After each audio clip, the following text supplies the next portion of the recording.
time for our first high-level panel, Resilience Without Borders, Lessons and Leverage from Global Cooperation. Our moderator today is Raymond Franken, who is an international finance journalist and strategic communicator, and I invite him now to the stage along with our distinguished speakers, Claudia Buch, Chair of the Supervisory Board at the ECB, Carolina Ekholm, Director General of the Swedish National Debt Office, Dominique Labarex, Chair of the SRB, and Sir Dave Ramsden, Deputy Governor of the Bank of England. Please.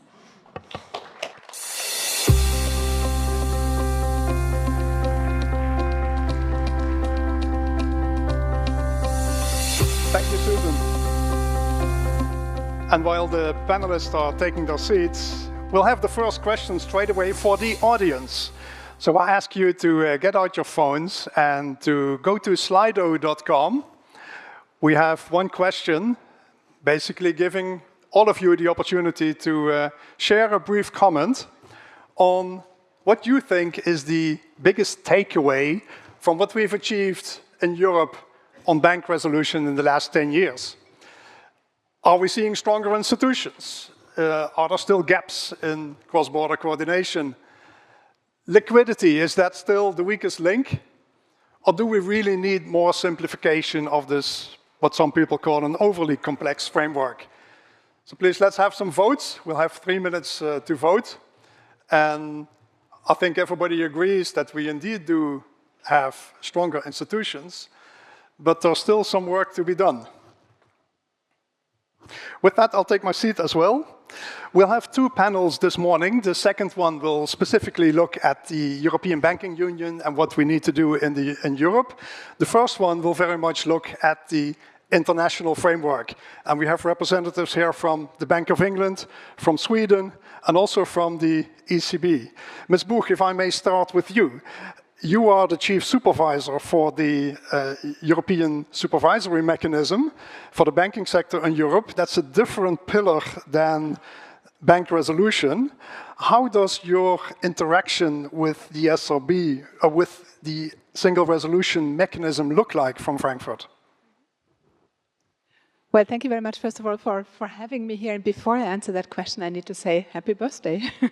So we're very glad. And this is not only to Dominic, but it's to all the resolution authorities here in the building, all the colleagues from the SRB. Our cooperation is very good. And so I should say it's not just about Frankfurt and Brussels. We are based in Frankfurt. The SRB is based here, of course. But it's also about the cooperation with all the authorities, and many of them are represented here in the room, as Dominic said, because I think really what the banking union is about, and I think it's a great success. So I'm just trying to figure out what is the latest on there. I think I would go for the stronger institutions since 2008. So, but I think the group is still settling elsewhere. So maybe I don't want to influence the voting here. But I do think we have much stronger institutions since 2008. This is a great achievement, and this is because we cooperate very closely with the SRB. Everybody here in the room is cooperating very closely, and I think in this very challenging time that we live in. So we've heard a little bit about the risks. Maybe it will also come up later. It's a geopolitical risk, it's digitalization that is challenging the banks. I think it's really important that we keep stressing it. A lot has changed since 2008, and we cooperate at all levels. It's the staff cooperating. Dominic and myself, we do a lot of country visits together. And I think this is really key to the success of the banking union. Let's take a quick look at the poll outcome. We have more than 150 votes, and a bit surprisingly maybe, regulation still needs simplification as a topic. Rest assured, this will come back in this discussion this morning later on. Let me move to Sweden. Ms. Ekholm, you're looking at the European cooperation, the European integration in terms of banking union from Stockholm, from your Swedish perspective. We've also seen that despite all the measures that we have in place, the collapse of banks, the bank failures are still a reality, even 10 years after the crisis. We have the examples from SVB in the US with Credit Suisse. That was 2 years ago, still showing that there is a need for these structures.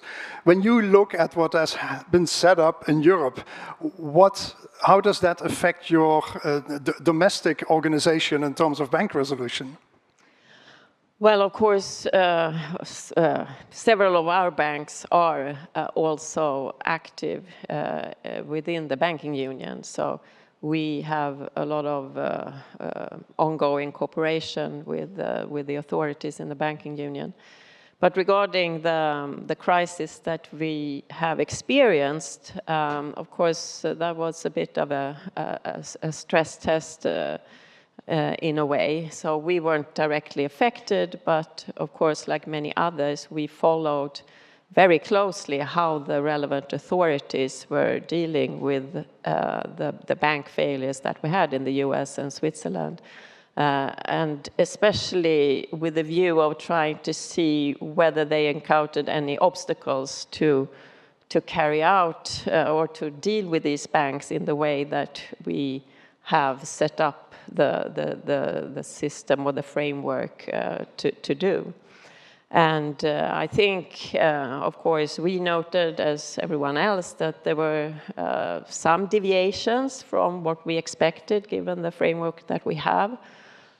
So that, I think there are at least two issues where we felt that we needed to think more about our situation. So one is, you know, when in the US, when the Silicon Valley Bank was dealt with, there was, it turned out there was a lot of uninsured deposits, corporate deposits, and the US authorities decided to just guarantee all deposits.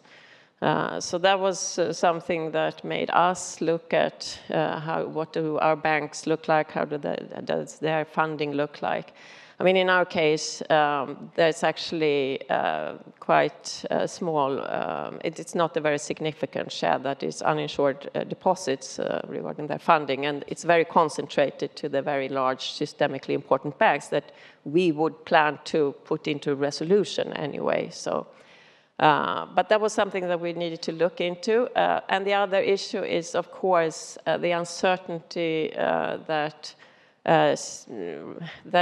we have regarding bail-in of US investors, something that came up with in the Credit Suisse case.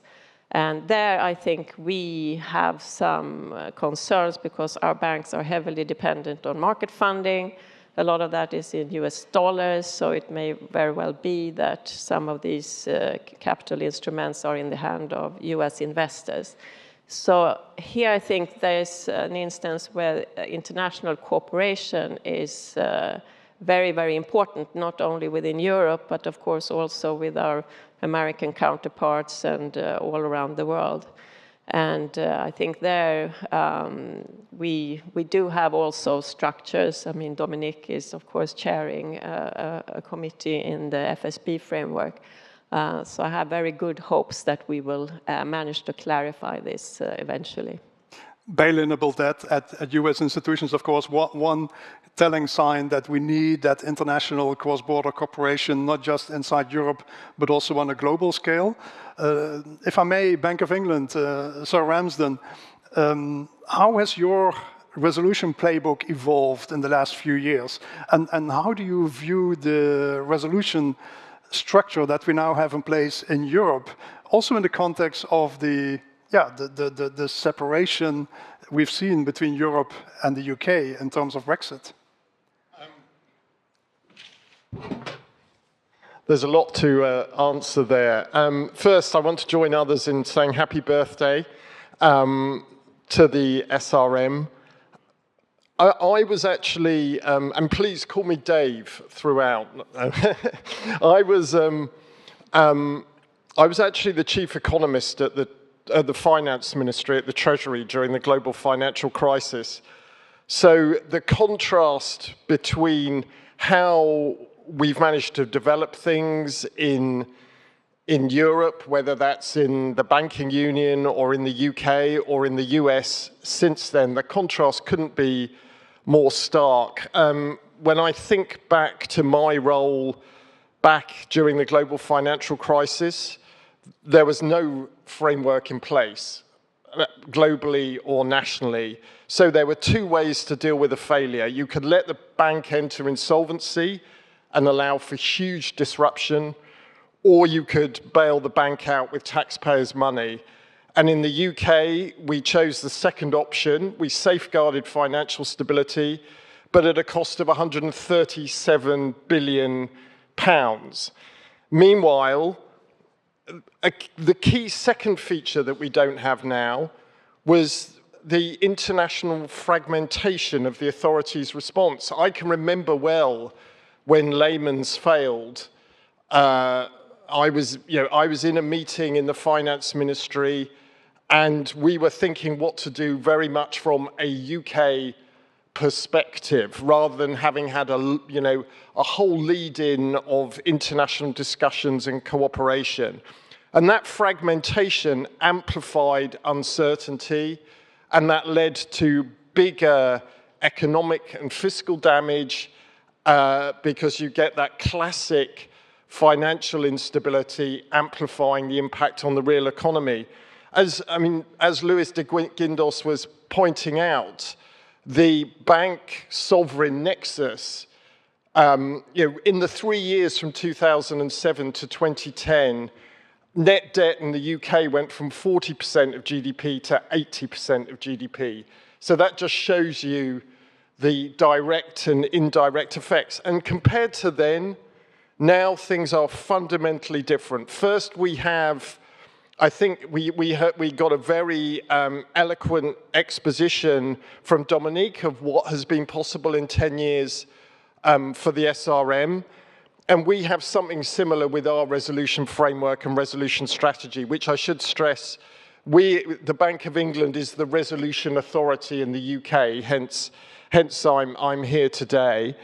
And as well as having a credible and feasible set of resolution strategies for all the institutions that we're either home or host to, that is underpinned by a high degree of operational readiness, which enables you to have optionality when that weekend comes and you have to do a resolution. So that would be one crucial element. And then the second is back to cooperation, where we are just in a hugely better place. As colleagues have already said, globally we have the FSB as the standard setting board, now chaired by my governor, Andrew Bailey, Dominique chairing ResG, and then a number of very important subcommittees actually developing the policy. We have crisis management groups for all the key institutions. For the UK, we are home to 3 of the 29 GSIBs, but we are part, so we lead those, but we are part of many other CMGs. And then we have trilateral principal level exercises between us, the EU, and the US. And these are critical for exercising our, all the plans we make day in and day out, as Dominique was saying, how we put those into practice. One final point I'll mention, just in the case, we've had to do one resolution in recent years of SVB UK, and all those factors came into play. Back in March 2023, we were running over that weekend at least 3 different strategies for how we would resolve it. Depending on how the weekend went, we started off thinking it would go into a bank insolvency procedure, and we ended up being able to sell it to HSBC. Having that optionality only comes from practice, testing, as well as working on the policy framework. And the second thing I'd say is we had fantastic cooperation with the US authorities through, with the FDIC in particular. It was a subsidiary, so we were able to, take control of it, but bail in, make sure that we could use the capital that was available in order to make it a viable going concern, in this case for HSBC. So I would say that compared with the global financial crisis, the progress that we've made is I would describe it as night and day. So very clear that we no longer have that fragmented approach among regulators, among supervisors, among resolution authorities. The 2023 crisis, SVB, Credit Suisse, may have been a test case for all of that. Dominic, what is the role for trust? How come we do have that trust now, where it was not there in 2008? Is that simply because we have an integrated approach in Europe, or are there other factors at play? Well, confidence in the system is of the essence of any crisis moment. It's about building this trust in a way which prevents the crisis to unfold and to spread out beyond the failing institution, whatever it is. And so all the efforts, and I think you've mentioned them, about integrating, cooperating, operationalizing from a bank-by-bank basis to a global cooperation between institutions. So at all levels, from the bank-by-bank approach to the global cooperation, internationally speaking, all these bits and pieces are oriented to build more trust, to make us credible by the market participants, by the customers of banks, because obviously what kills a bank is a bank run, and a bank run is coming from the providers of liquidity and the customers withdrawing their money. So we need to show this amount of trust, and as I said earlier, I think there is a continuity between an adapted, sufficiently strong regulation for supervision and for resolution. Resolution on a standalone basis cannot make it. That's exactly why some institutions are integrated resolution supervision under the umbrella of the central bank. In the case of Bank of England, they can also be separated, obviously, but what matters is to have these continuity elements which bring the idea that the activities by banks are, let's say, supervised in a way which prevents, as much as possible, the failure. And if it's credibly down, then the failure is less frequent than before. And by building these elements, a strong regulatory framework post-crisis and a strong supervision and cooperation, we've built a part of this continuity. Does this mean that a crisis cannot happen anymore? Obviously not. We saw that in 23, and you mentioned 23. The FSB wrote a report coming from the Resolution Steering Group insisting on these new features, evolving features. And the first one, which is absolutely crucial, is the speed of a crisis. Compared to the previous ones, we saw them, it's always speedy, if I may say so. But this time it was absolutely unprecedented in terms of timing of and unfolding of the crisis. So this is something new. We need to adapt. And it's interesting to see that a number of respondents still think that liquidity remains the weakest link. Indeed, Luis de Guindos said it earlier, we need to continue working on liquidity and resolution in some jurisdictions. That's absolutely sure. And this is a way of tackling this speed of a crisis. This is also a way, by the way, of improving the trust and to what extent, I'm interested to explore this. You mentioned we have a whole new job force in terms of people working in resolution. We see today here very strong cohesion among all the resolution experts and the people who are involved in this. To what extent is those personal relationships in the FSB, working in panels like this one, to what extent are these personal relationships critical for the success of what you're doing? Well, it's fundamental. It's just fundamental. When a crisis occurs here, and we have some Korean colleagues here in the room, it's full night. And if I need to call them to say that something is happening in Europe, in the banking union, I need to call them even if it's 2 a.m. in their country. So they need to trust me a minimum, you know, to take the call and to say, but who is calling me at that time in the middle of the night?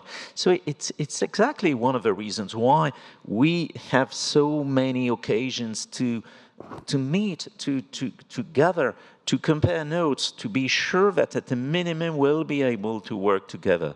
And this is a part of my job, to organize this also beyond the cooperation, institutional cooperation, this, let's say, interpersonal network of relationships. It's fundamentally important to be able to cooperate. With Claudia, no need to say that we're exchanging emails and SMS every day, more or less, because each time there's something we should know each other, immediately we So Claudia, how would you describe this?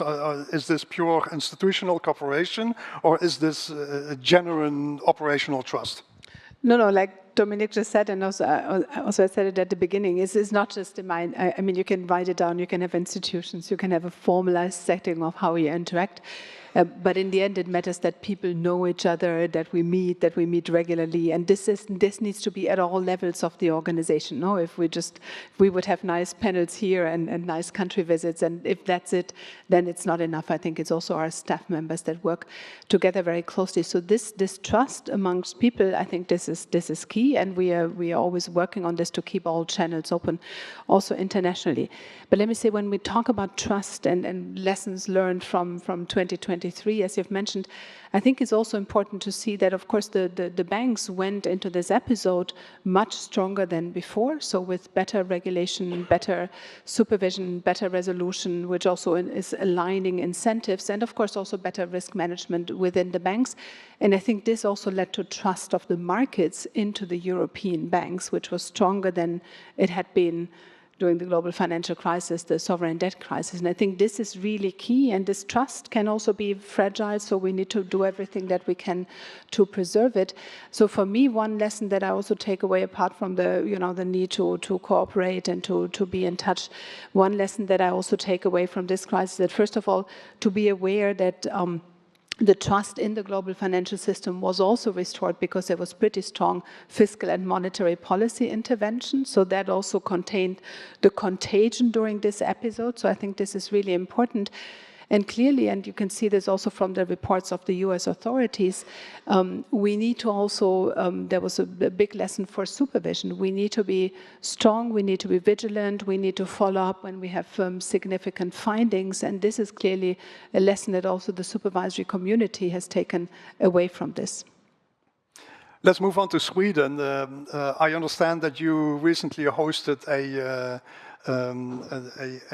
simulation, a test exercise involving a Scandinavian bank with a very heavy component in the European Union.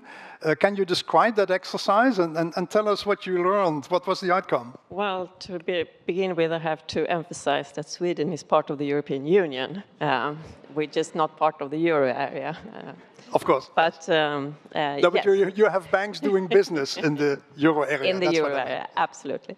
Yeah, we do actually, since quite a long time back, we set up a Nordic-Baltic stability group that cooperates regarding financial stability, and we have regular exercises, but we had a very intense one recently that involved, as you said, the main thing was that a very big Swedish bank got into trouble, and it had subsidiaries in both Denmark and the Baltic states. It was so intense that I actually missed my own board meeting because I had to participate in some sort of simulated press conference related to this exercise. So that was also interesting. But there were quite a number of lessons learned. I would have to, so the focus of this exercise was actually communication. So it was really communication across the different jurisdictions and the different authorities. And the positive thing is that we managed to resolve this bank using our preferred resolution strategy, which was open bank bail-in. So we did it according to our plans. The whole group remained intact. There were very heavy losses in the subsidiaries. There was no ring fencing and generally good cooperation in spite of us having quite different institutional setups. So it was up to us to come up with a group resolution scheme that we needed to have sort of a sign-off of the other relevant authorities. So there was actually our first attempt at that was rejected by Dominique and his partners in the SRB. So how did that happen? Well, Did you have each other's phone number? so we Not at that point, but we do now. So we are playing really the exercise, you know. So we had a meeting with our own board, and we were analyzing the situation, and indeed we came back to the Swedish authorities, and in particular SNDO, to ask for some clarifications here and there to give us the possibility to take the decision. This is an excellent lesson, is that this interaction is just not only about calling people and say, look, are you ready? It's much more than that. It's about preparing a legal decision, which will go to courts. So we need to be sure that we can interact also from a legal perspective and take the appropriate series of decisions in a consistent way. So that's why we had to cooperate. Yes, and of course the SRB, unlike us, have had real-life experience with bank resolutions. So we were obviously quite pleased with also having your expertise looking at our draft of this. Yeah. So it's clear that these simulation exercises have a value also in terms of making the system stronger. May I ask Dave at the Bank of England, to what extent do your simulation exercises also involve the SRB? That's a good question. I mean, look, the main formal engagement, I would say, in our simulation exercises is through the TPLE, which is, I can talk more in a moment about the informal side, but the TPLE, I can't stress enough. TPA stands for? TPLE, tripartite principal levels exercise. Doesn't exactly roll off the tongue. But it is an incredibly important way of bringing the three, and you know, there are other jurisdictions responsible for GSIBs, but three of the key ones, the US, the EU authorities, and the UK together. We had the last principal level one that I took part in. You were there, Dominique, in April 2024, hosted by the FDIC. So in those days, you would have had Jay Powell, Janet Yellen, all the US authorities represented in the room, us flying in, and there we really run through I won't go into the details, there is a very anodyne press notice published where we run through, it is not the intensity of what we were just hearing about in terms of the Swedish one. We all do our own detailed ones, but it comes back to some of the points we were talking about under trust. We all know, we've all read the script, so we know in advance what's going to happen as we think about some aspect of this GSIB, you know, in terms of as it goes into resolution. But we are really there just to check in on, is there a common agreement on aspects of the resolution? does the scenario bring out the slight differences of approach? I mean, we were talking earlier about institutional structures. I mean, in the UK, the Bank of England, you know, we have the regulator and the supervisor within the Bank of England, and we have the resolution authority. In the US, they obviously have a whole set of agencies, again, different in the EU. So recognizing that there will just be some communication issues within the jurisdiction, let alone between the jurisdiction, depending on the structures and depending on the perspectives. For example, on this issue that we've already talked about, you know, bail-in and the mechanics of bail-in. That's, you know, that was a key finding from 2023, the FSB report. And so we can use these TPLEs. I would argue that for this kind of discussion, understanding how those cooperative groupings for scenarios is very important. Then obviously within the UK, you know, we spend a lot of time doing tabletop exercises, not just for banks, it's fair to say. We may get time, Dominique was hinting at it, you know, once you get into the non-bank world, for example, CCPs, central counterparties, your key bits of financial infrastructure, things get really interesting, but that's probably for another conference or at least another panel. But I think for the next 10 years. The key message to really get across is just the importance of running these tabletop exercises, even when they don't necessarily work, even when you don't end up with having resolved at the end. Sometimes you learn more from things going wrong than you learn from things working out. I mean, I sometimes think about this, you know, going back to the one real resolution we did, SVB UK. It was very straightforward because it was a subsidiary. So it was very easy for us to deal with compared to if it had been a branch. Obviously, it wasn't at all systemic, but it potentially could have been, so we had to evolve our approach. But I think you learn that in this world, we really have to recognize that sometimes the biggest results come from actual a failure in testing, not in reality, obviously, because that would take us back to the GFC, when things went wrong in reality.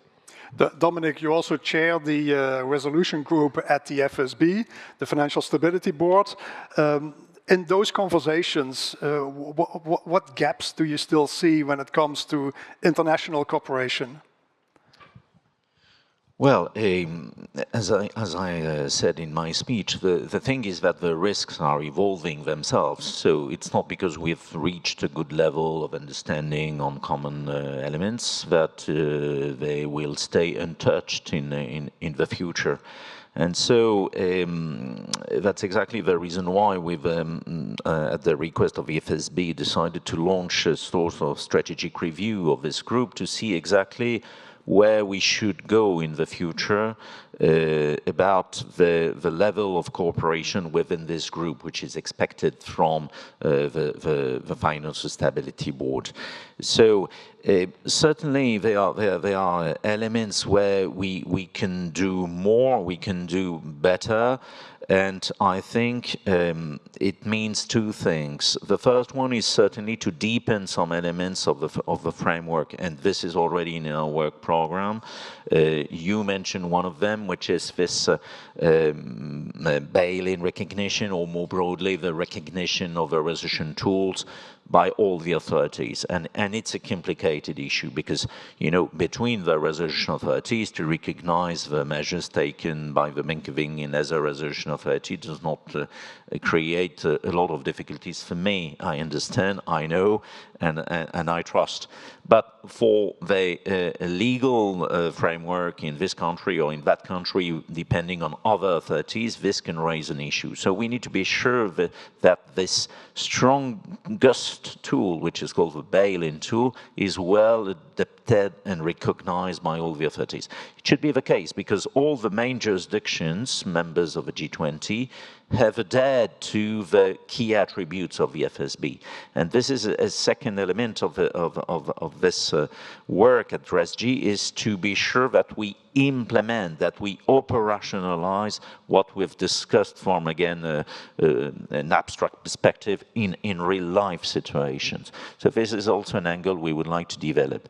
Last thing I have in mind immediately as an answer is, and you mentioned it, Dave, there. Well, we have today at RESG 3 elements. I've mentioned a potential fourth one about other actors, but let's focus on the 3 ones: banks, insurance undertakings, and CCPs. We are analyzing these things: how to resolve the bank, how to resolve the CCP, how to resolve an insurance undertaking, which are sufficiently systemic for in front of some financial stability issues. But if we resolve the CCP, there will be obviously consequences on banks because they are the main members of the CCPs. And so the interaction between cross-sectoral is also something which matters. If we find a good solution to protect the CCP in front of its failure, at a price of making the main members failing, it's not necessarily the best option. So we need also to work on this interaction cross-sectoral, and this is also an avenue for the future of RESG. And very much also, that's very important also, given the discussions in the last week, we've seen in the US a lot of concern over private credit. Somebody's warning, IMF not too happy with it. You never know where the next crisis is going to come from. The only thing you know, it's not going to be the same as the last time. And talking about the US, let's do a Slido poll, because transatlantic cooperation is very important. And we have a second Slido poll on this. There's only 2 in this panel. What matters most for maintaining trust in transatlantic cooperation when it comes to bank resolution? Is it open and honest dialogue? Is it shared financial frameworks, legal frameworks, realistic crisis simulations, or political alignment at the top? Claudia, what would be your answer? Well, let me wait a bit until this has settled down. I would like to make one quick point on the work of the FSB, because I think this is also very important here, that we have shared legal frameworks, that we adhere to the principles of the Financial Stability Board. And there was actually an interesting piece of work the FSB has done a couple of years ago on the effects of the too big to fail reforms, and basically showing that we have improved a lot in terms of international implementation of these reforms. So I see the shared legal frameworks are still a little bit low there, but this was really important. See, they start moving up as soon as I start talking about it. Keep talking about it.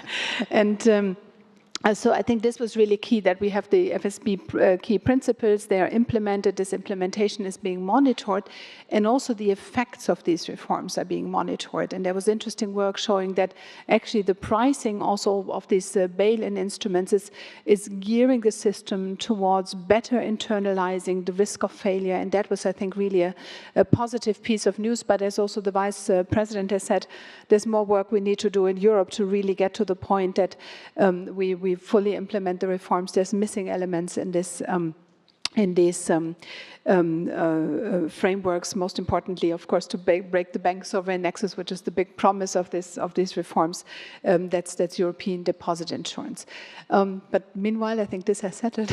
And so clearly, I mean, for us, what is clearly important, and I would agree also with the audience here, that of course we need to deal with the global financial stability issues. And you've mentioned private credit.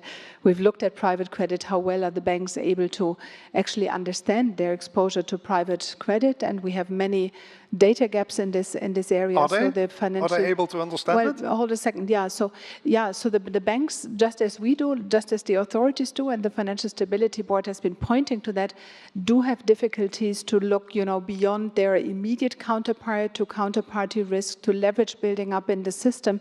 So we found that, of course, the banks can always improve also their internal risk management system, but there's also an issue about having transparency about these markets, and potentially because there's also financial stability risk related to non-bank financial intermediation, also regulate these financial stability risks. And this is where we need also international frameworks. These markets are really international markets, and that's why we're working very strongly with the colleagues to make sure that the FSB, also the Basel Committee, has a role to play to some extent in this area, that we remain aligned, and then we have an agreement and we have an exchange of where the deficiencies, where do we need to do more. Striking to see that political alignment at the top is seen as the biggest matter. We know that we are in a different geopolitical context, transatlantic relations, maybe not what they used to be. Dominic and Dave, from your interactions with your US colleagues, what signals do you get in terms of commitment under the new situation that we have now with Donald Trump at the top and trying to call the shots at the Fed in terms of monetary policy? Is there a risk that somewhere down there could be a risk that he would be also looking at resolution, that this could then make it more difficult for US banks to be held accountable when there's a European bail-in required? I think there is one can look at the benefits of global financial stability and also look at the costs of financial instability. And this is the problem is you only see when you have financial stability, you only experience the benefits. And what we globally at the moment are seeing is the benefits of the increased resilience that Claudia, others were describing. You know, we've got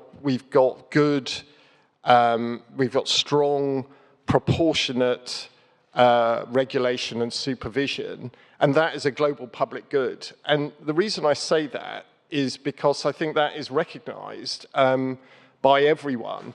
I don't get any sense, I would change the policy alignment, I would say, is what matters, and recognizing the benefits of global financial stability. The FSB was set up after the GFC to support that global financial stability, deliver it, since that was the clear example of when we didn't have it. And all my engagement with the US authorities, I'm not in Washington this week for the annual meetings, I'm actually here, but all my engagement is that they see the benefits both for institutions and markets.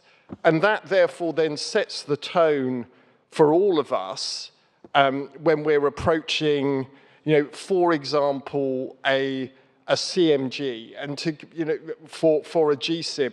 Because I wanted to give an example actually going back only 2 or 3 years, but it is, the Credit Suisse example was a really good example of where the CMG there, the Swiss authorities were leading it. It went on for several months. That was not a very fast liquidity run. That was not, that was a rather contrast to SVB UK, where we had a 30% run on the deposits in one day. Credit Suisse lasted for many months, and the CMG was convened. The US authorities, the UK authorities were very much part of that. Back to your earlier question, I would have been keeping we would have been discussing with the SRM, because you're not always, we're not in all the CMGs. It depends how big a presence you have in your, where you're hosting.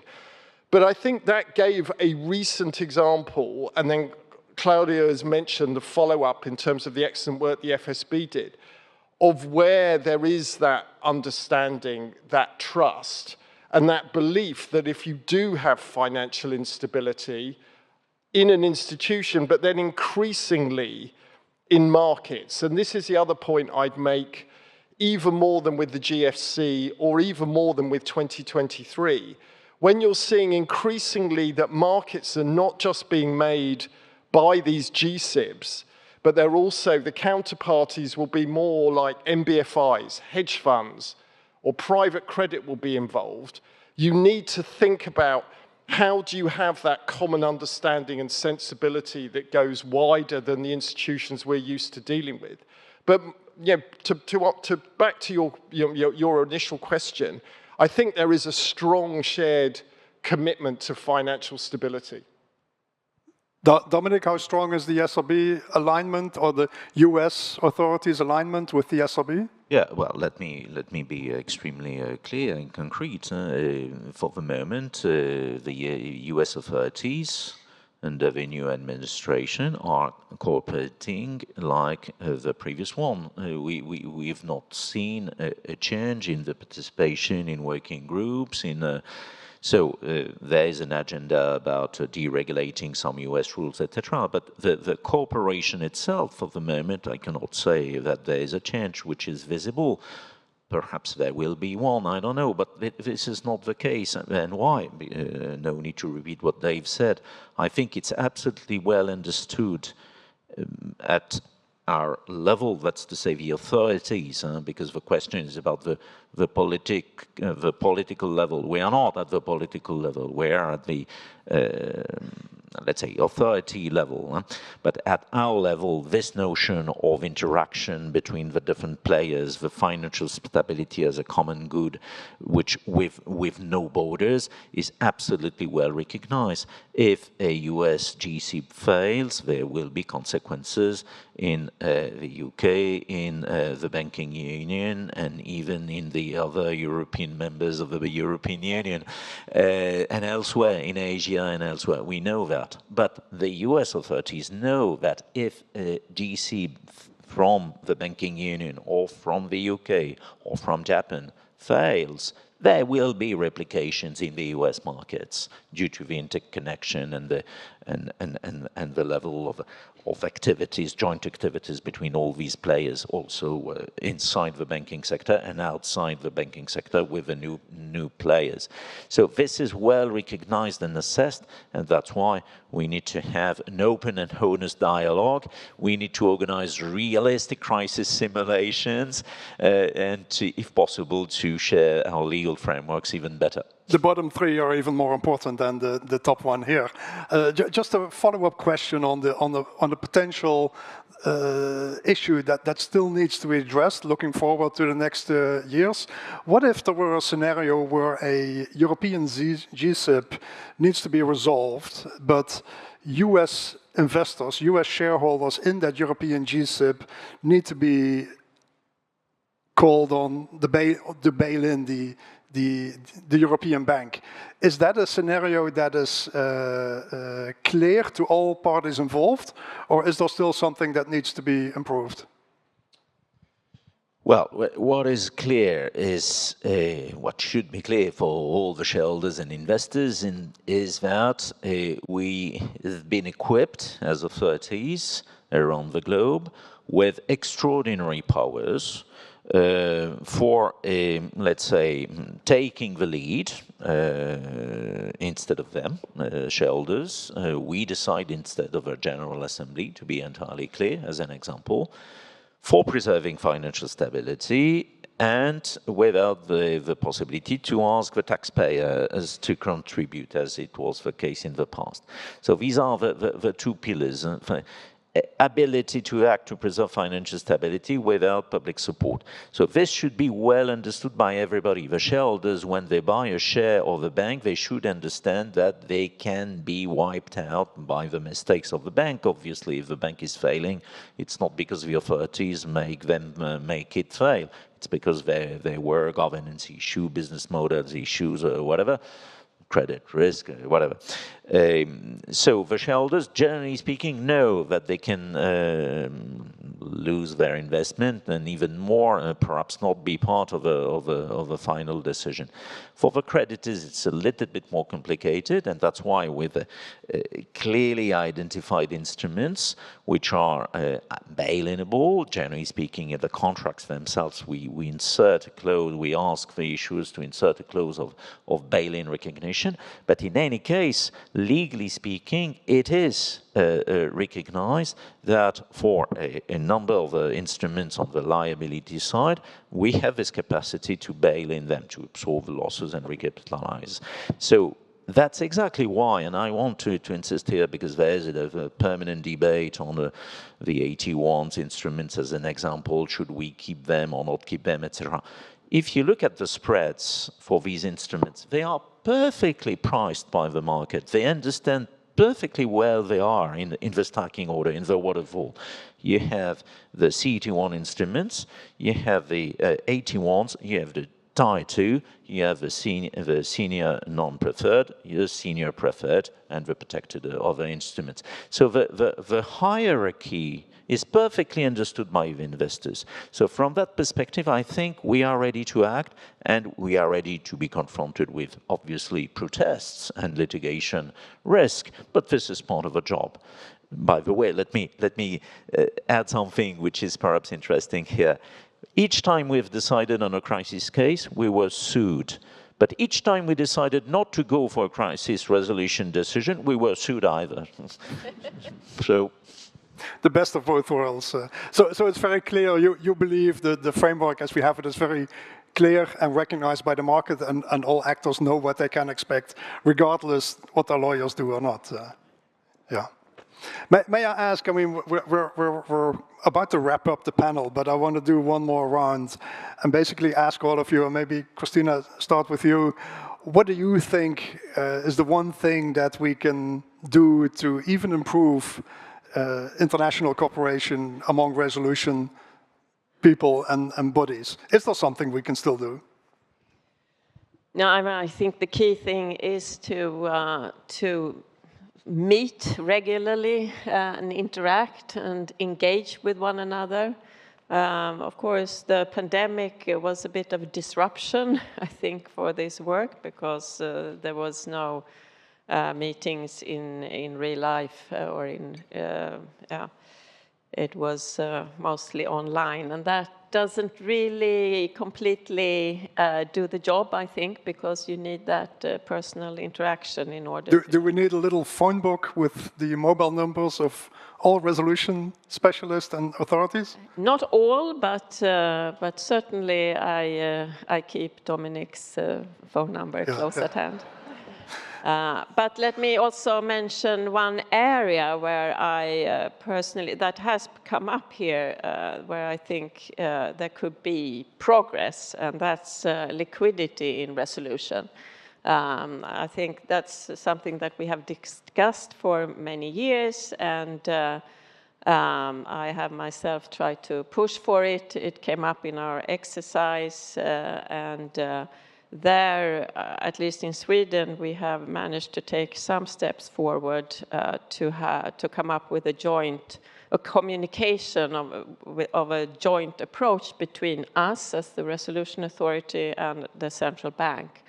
I mean, both of us have the right to provide liquidity in resolution, but we wanted to clarify to markets in order to improve confidence in the whole framework, what they can expect, who is going to do what, when, and under what Very briefly, to explain to people who may not be familiar with liquidity and resolution like me, what are we talking about here? Can you say it in one sentence? Well, if a bank has failed or has been declared likely to fail, and we put it into resolution, then we sort of recapitalize it through bail-in or in other ways, then it's being brought out to the market, but it's not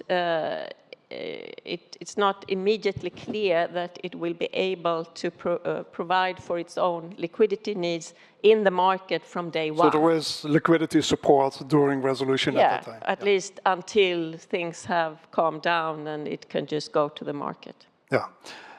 Dave, what would your recommendation be for international cooperation in the next 10 years? It would, I mean, I'd very much endorse Carolina's points.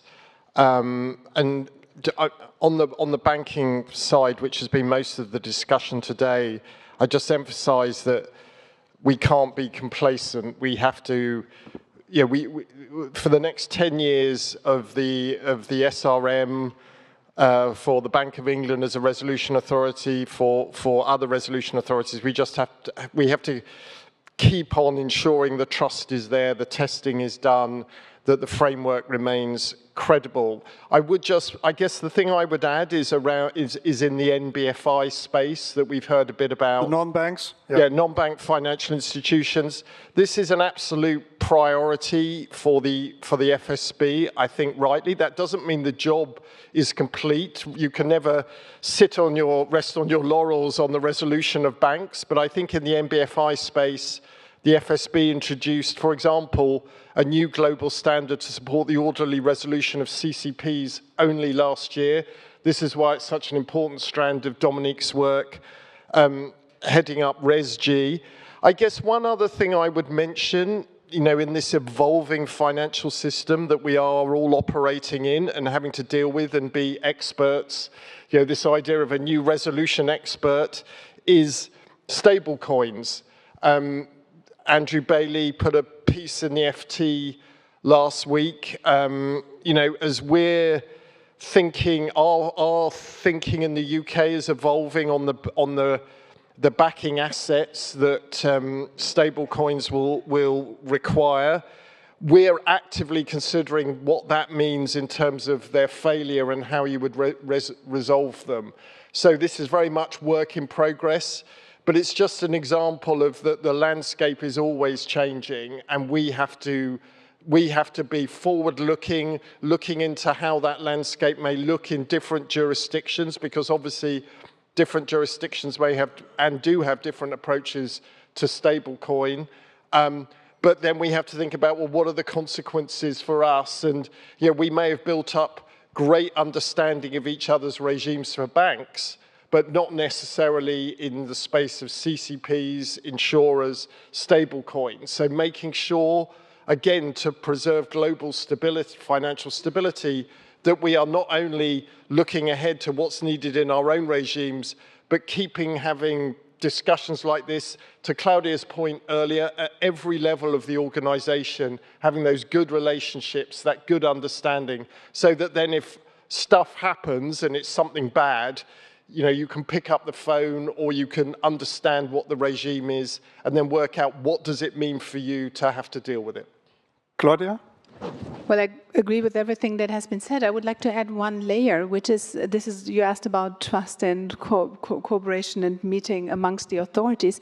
But in the end, we're not just doing this for us. We're also doing this for the citizens that have their money in the banks. We're doing it also for the taxpayers who otherwise would have to rescue the banks if resolution is not working and if risks are increasing. And I think we also need to constantly communicate also to the broader public, to policymakers in Europe, but also even more so internationally, who may not understand our framework here, what we do, what the benefits are, and in particular in a time where we have relative financial stability, so where maybe the benefits of the framework are not so visible. So this is my concern. If we don't do that part of the communication right, then the benefits of the framework are not being seen. And then if we weaken the framework, if we would weaken supervision, regulation, and also the resolution framework, I'm not saying that this is imminent, but of course, if we don't explain it well, it may happen. Then it would really weaken the system and we would lose the trust in the system that we've built up. Dominic, it looks like we have a clear agenda for the next 10 years.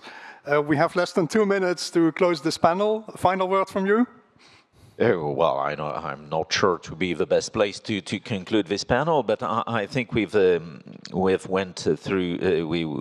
through a number of avenues for the future. One thing we've not mentioned, we've mentioned the new actors. Perhaps we've not insisted enough on the the evolution of the risks themselves. And I have in mind some events which can be seen from a business continuity perspective, but can also have a perspective of financial stability. For instance, the outage in Spain and Portugal, which was a purely technical outage, but without power, you know, after a while, the banks, like a number of other actors, cannot work anymore. So what can we do in such circumstances? Cyber attacks, successful ones, what can we do if the computers are locked by whatever, a ransomware or things like that? So it's not only a question of cooperating better, understanding the new actors, and perhaps again increasing the scope of crisis management, if I may say so. Why not the stable coins issuers to some under some limits and a good understanding, obviously, first, but also taking into account the evolution of the risks themselves, where we can be expected to act in reality. Thank you very much, ladies and gentlemen. May I have a good round of applause for the panelists here. Thank you very much for your elucidating insights.